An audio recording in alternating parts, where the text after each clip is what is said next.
మీ జీఐఈటీ ఇప్పుడు జీజేయుగా మారింది. 2000కు పైగా ప్లేస్మెంట్స్, ఐపీఎం, కేపీఎంజీ వంటి సంస్థలతో ఇంటిగ్రేటెడ్ కోర్సులు, యూపీఎస్సీ కోచింగ్, అడ్మిషన్లు ఓపెన్. దశాబ్దాలు గడుస్తున్న వీళ్ళ జీవితాలకు మాత్రం ఒక మార్గం దొరకడం లేదు. కాబట్టి వీళ్ళు రోడ్డున దీక్షలు చేస్తూ వాళ్ళ తరం వాళ్ళు కూడా పిల్లలు ఇప్పటికీ ఉద్యోగాలు లేక ఎన్నో కష్టాలు పడుతూ రోడ్ల మీద దీక్షలు చేస్తూ వాళ్ళ అవస్థలు పడుతున్నారు.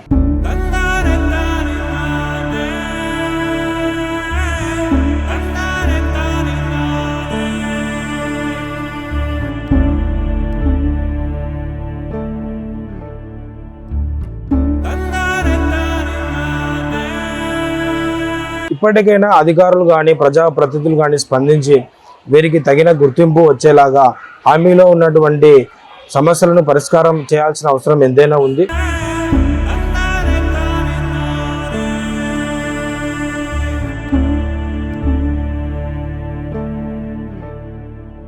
తెలుగు రాష్ట్రాలకు దాహార్తిని తీర్చినటువంటి ప్రాజెక్ట్ మనకందరికీ తెలుసు, శ్రీశైలం ప్రాజెక్ట్.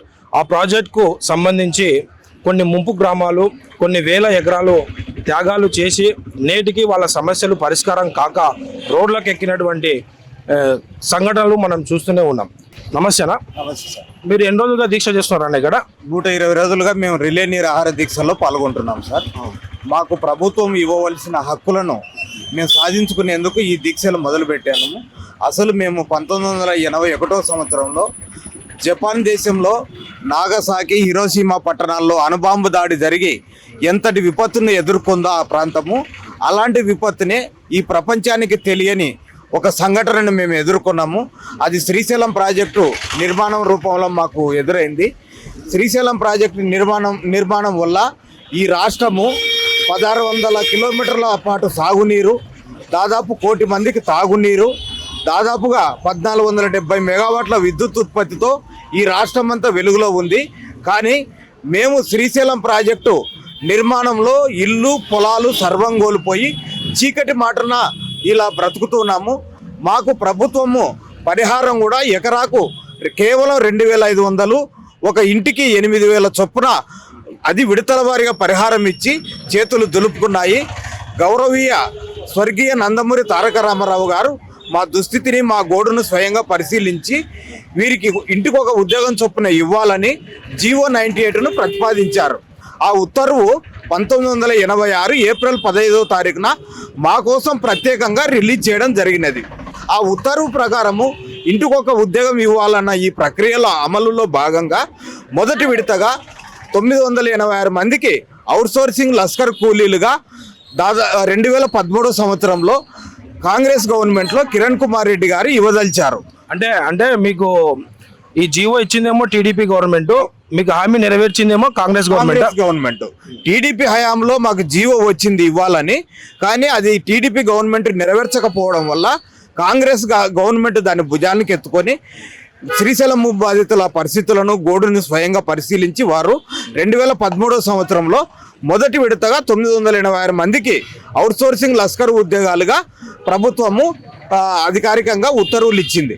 ఆ ఉత్తర్వుల ప్రకారం 986 మందిని 2013 సంవత్సరంలో మొదలు పెట్టుకొని 2024 సంవత్సరం వరకు విడతల వారుగా అటు 50 పోస్టులు ఇటు 50 పోస్టులు భర్తీ చేస్తూ దాదాపు 14 సంవత్సరాలు 12 సంవత్సరాలు కొనసాగింపు జరిగింది.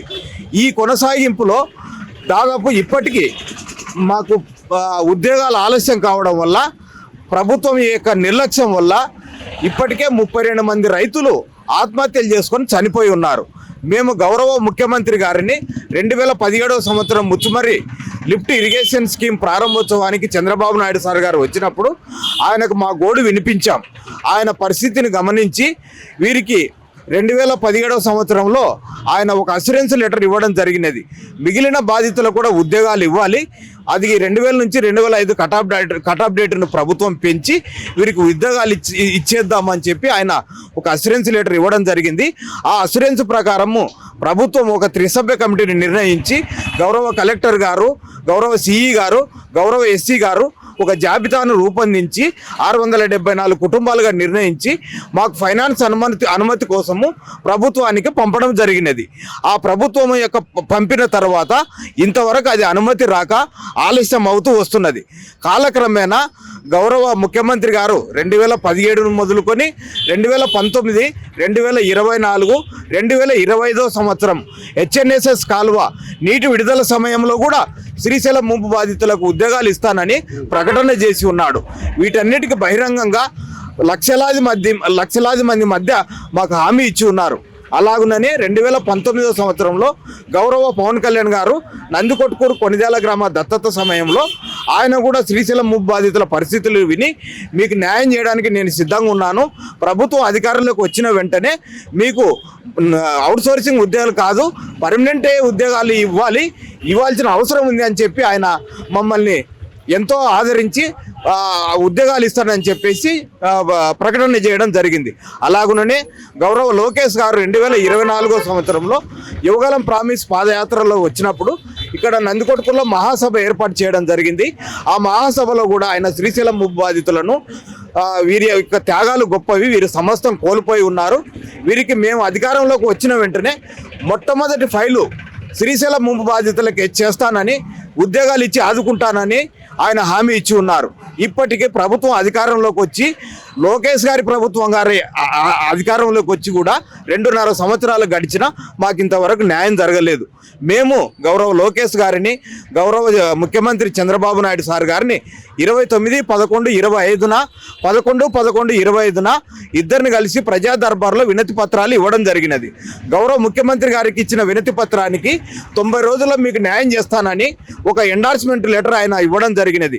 ఆ ఎండార్స్మెంట్ ప్రకారము మాకు ఆ ఎండార్స్మెంట్ లెటర్ తీసుకొని అధికారులను కలవగా ఆ ఎండార్స్మెంట్ను వాళ్ళు పరిశీలించి ఇది ఇలా కాదు రావాల్సింది, దిస్ సర్క్యులేటెడ్ ఫైల్ అని ఆయన రాయాలి, అప్పుడే మీకు న్యాయం జరుగుతుంది అని చెప్పి అధికారులు దాన్ని పక్కన పెట్టడం జరిగినది. ఎవరు రాయాలని చెప్పారు? సీఎం గారు సర్క్యులేటెడ్ దిస్ ఫైల్ అని చెప్పి రాయాలని చెప్పేసి అని వాళ్ళ అధికారులు చెప్పడం జరిగింది.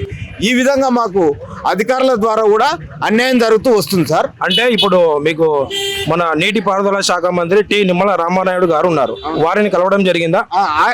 నిమ్మల రామానాయుడు సార్ గారిని 4 సార్లు కలిసి మా సమస్యను విన్నవించాం. ఆయన సీఎం గారితో మాట్లాడి మీకు న్యాయం చేస్తానని చెబుతూ వస్తున్నాడు. తర్వాత తదుపరి ఆయన 1085 లష్కరు ఉద్యోగాలు ఈ మధ్య కాలంలో తమ అధీనంలో ఉన్నటువంటి పాలకొల్లు, తూర్పుగోదావరి, పశ్చిమ గోదావరి జిల్లాల్లో భర్తీ చేయడం జరిగినది. యాక్చువల్గా జీవో 98 ప్రకారము శ్రీశైలం ముంపు బాధితులకు 50% వాటా మొదటగా ఉద్యోగాలు శ్రీశైలం ముంపు బాధితులకు ఇచ్చిన తర్వాతనే రాష్ట్రంలోని వివిధ ప్రాంతాలకు లష్కర్ పోస్టులో భర్తీ చేయాలని జీవో స్వర్గీయ ఎన్టీఆర్ గారు మాకు జీవో ఇచ్చినప్పటికీ ఆ జీవోలోని యొక్క ముఖ్య సారాంశాన్ని వదిలేసి రాష్ట్ర ప్రభుత్వాలు వారికి ఇష్టం వచ్చినట్టుగా వారి ప్రాంతాల్లో భర్తీ చేసుకొని మాకు తీవ్ర అన్యాయం చేస్తున్నాయని చెప్పేసి ఈ విధంగా మేము తెలియజేస్తున్నాము, ప్రభుత్వాన్ని ప్రశ్నిస్తున్నాం. ఈ విషయము గౌరవ నిమ్మల రామనాయుడు గారు అసెంబ్లీలోనే స్వయంగా ప్రకటించడం జరిగినది. 1085 ఉద్యోగాలు మేము భర్తీ చేశామని. దాన్ని ఆ ఉద్యోగాల్లో 50% ఉద్యోగాలు శ్రీశైలం ముంపు బాధితులకు ఎందుకు ఇవ్వడం లేదు అని మేము ఈరోజు గౌరవ నీటిపారుదల శాఖ మంత్రి గారిని ప్రశ్నిస్తున్నాం. ఆయన హెచ్ఎన్ఎస్ఎస్ కాలువ ద్వారా దాదాపు 760 కిలోమీటర్లు కుప్పంకు సాగునీరు తీసుకొని వెళ్తున్నాడు. అది శ్రీశైలం ముంపు బాధితుల కన్నీటి ప్రవాహం కాదని మేము అడుగుతున్నాం సార్. దయచేసి మాకు న్యాయం చేయాలి, మాకు అన్యాయం జరుగుతుంది. మీరంతా మేము ఉద్యోగాల పంట పండిస్తున్నామని స్వయంగా ప్రకటిస్తున్న చంద్రబాబు నాయుడు గారు కానీ, నారా లోకేష్ గారు కానీ ఇప్పటికైనా స్పందించి మాకెందుకు ఈ శ్రీశైలం ముంపు బాధితులకు అన్యాయం చేస్తున్నారో, ఎందుకు కాలయాపన చేస్తున్నారో స్థానిక ఎమ్మెల్యే గారు కానీ, గిత్తా జయసూర్య గారు కానీ, స్థానిక ఎంపీ శబరి మేడం గారు కానీ మేము 120 రోజులుగా రిలే నిరాహార దీక్ష చేస్తూ కడుపు కాల్చుకొని ఎండనక వాననక గాలనక దుమ్మెనక వానలో కూడా తడుస్తూ మేము దీక్షలు చేస్తూ కన్నీరు కార్చుతూ ఉంటే, మా కుటుంబం పోసిన దొరకక ఇబ్బందులు పడుతూ ఉంటే 32 మంది మరణించి వారి కుటుంబాలు రోడ్డున పడి వాళ్ళ పిల్లలు చదువులు సాగక వారి కుటుంబాలు సుదూర ప్రాంతాలకు వలసలు వెళ్ళి చాలీచాలని జీవితాలతో వాళ్ళు నలిగిపోతున్నా వారి జీవితాలను ఎందుకు పరిగణలోకి తీసుకోకపోవడం లేదు. మేము ఈ రాష్ట్రానికి ఏం అన్యాయం చేశామని మేము ప్రభుత్వాన్ని ప్రశ్నిస్తున్నాము, దుఃఖపడుతున్నాము. నాయకులు చెల్లించే మనసు ఉన్నప్పుడే మాలాంటి వారికి న్యాయం జరుగుతుంది అని చెప్పేసి మేము ప్రభుత్వాన్ని సూటిగా ప్రశ్నిస్తున్నాము. దయచేసి గౌరవ నారా లోకేష్ గారు, మీకు ట్విట్టర్లో మెసేజ్ చేశాము, చంద్రబాబు నాయుడు సార్ గారికి మెసేజ్ చేస్తున్నాము, మేము ఎన్నో మీడియాల ద్వారా తెలియజేస్తున్నాము. చిన్న సమస్యను కూడా భూతద్దంలో పరిశీలించే మీరు ఇంత పెద్ద సమస్యను, ఇన్ని మరణాలను, ఇన్ని జీవితాలను ఎందుకు గాలిలో వదిలేస్తున్నారని చెప్పేసి నేను ఈ సభాముఖంగా ముఖ్యమంత్రి చంద్రబాబు నాయుడు సార్ గారిని, గౌరవ నారా లోకేష్ గారిని, deputy CM Pawan Kalyan sir గారిని అడగదలుచుకున్నాను. సార్, మీకు పవన్ కళ్యాణ్ సార్ గారు, మీకు కూడా మేము రిప్రజెంటేషన్ లెటర్ ఇచ్చాము, మీరు మాకు హామీ ఇచ్చారు కదా 2019 సంవత్సరంలో. ఇక్కడ మరణాలు జరుగుతున్నా మీరు ఎందుకు స్పందించడం లేదని చెప్పేసి మేము శ్రీశైలం ముంపు బాధితులుగా మేము అడుగుతున్నాము. మా హక్కును మాకు ఇవ్వండి, మాకు ఇవ్వవలసిన హామీలను ఇచ్చి ఉన్నారు. హామీలు ఇచ్చేటప్పుడు దండం పెట్టి హామీలు ఇచ్చారు, ఇప్పుడు కడుపు కాలుతుందంటే కాలితో కడుపు మీద తంతున్నారు. ఇది ఏమన్నా న్యాయం అని చెప్పేసి శ్రీశైలం ముంపు బాధితులుగా మేము అడుగుతున్నాం సార్. సరేనా, ఇప్పుడు మొత్తం శ్రీశైలం ప్రాజెక్ట్ కింద ఎన్ని లక్షల భూమి వెళ్ళింది? 1,10,000 ఎకరాల సాగుబడి భూమి నీటి మునకలో కోల్పోయి ఉన్నాం సార్. దాదాపు 26,000 కుటుంబాలు నీట మునిగి చెట్టుకొకరు పుట్టకొకరుగా ఎక్కడెక్కడో బతుకుతున్నాం సార్. ఇప్పటికీ ఆచూకు లేని కుటుంబాలు 70 నుంచి 80 దాకా ఉన్నాయని చెప్పేసి నేను ప్రభుత్వానికి విన్నవించుకుంటున్నాను సార్. మీది ఏ గ్రామం అలా? నెహ్రూ నగర్ దగ్గర వీరాపురం అనే ఒక పాత గ్రామం సార్. అది నీటిలో మునిగి ఇప్పుడు నెహ్రూ నగర్గా రూపుదిద్దుకుపోయింది. ఆ యొక్క గ్రామంలో దాదాపు 4 ఎకరాలు, ఒక ఇల్లు సర్వం కోల్పోయి ఈరోజు నిరాశ్రయుడిగా 120 రోజులుగా నేను రిలే నిరాహార దీక్ష సాగిస్తున్నాను. 674 కుటుంబాలు ఉద్యోగాలు రావాలి, ప్రభుత్వం స్పందించాలి, ప్రభుత్వం మాకు న్యాయం చేయాలి. వారు న్యాయం చేసి మాకు ఉద్యోగాలు ఇస్తే మాకు జీవన భృతి కలుగుతుంది అని చెప్పేసి మేము ప్రభుత్వాన్ని వేడుకుంటున్నాం సార్. మీది ఏ ఊరమ్మా? మీరు ఎన్ని రోజులుగా ఇక్కడ దీక్ష చేస్తున్నారు? 120 రోజులు సార్. మాది నెహ్రూ నగర్, ఈరాపురం గ్రామం మాది. నెహ్రూ నగర్లో ఉన్నాము మేము. పొలము ఇల్లు అంతా కోల్పోయినాం సార్.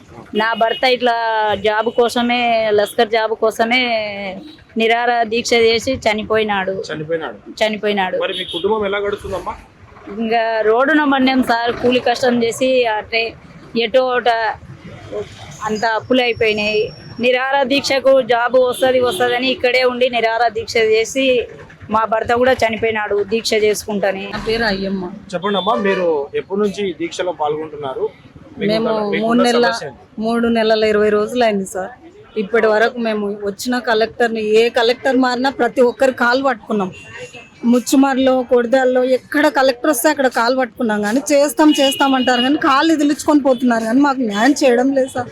మా సమస్య మేము ఎవరు చెప్పాలో అర్థం కాలేదు. అసలు ఇక్కడ ఎమ్మెల్యే కానీ ఎంపీ కానీ ఒక్కరు కూడా ఇక్కడికి రాలేదు. అసలు మీరు ఎందుకు కూర్చున్నారని మమ్మల్ని అడిగే వాళ్ళే లేరు. ఈ ఛానల్ వాళ్ళు వస్తే మేము మీ ద్వారానన్నా ప్రభుత్వానికి తెలియజేస్తే మాకు ఉద్యోగాలు ఇస్తారని ఎన్నో రోజుల నుంచి చూస్తున్నాం సార్. కానీ ఈరోజు మాకు ఈ అవకాశం ఇచ్చినందుకు మీకు కృతజ్ఞతలు.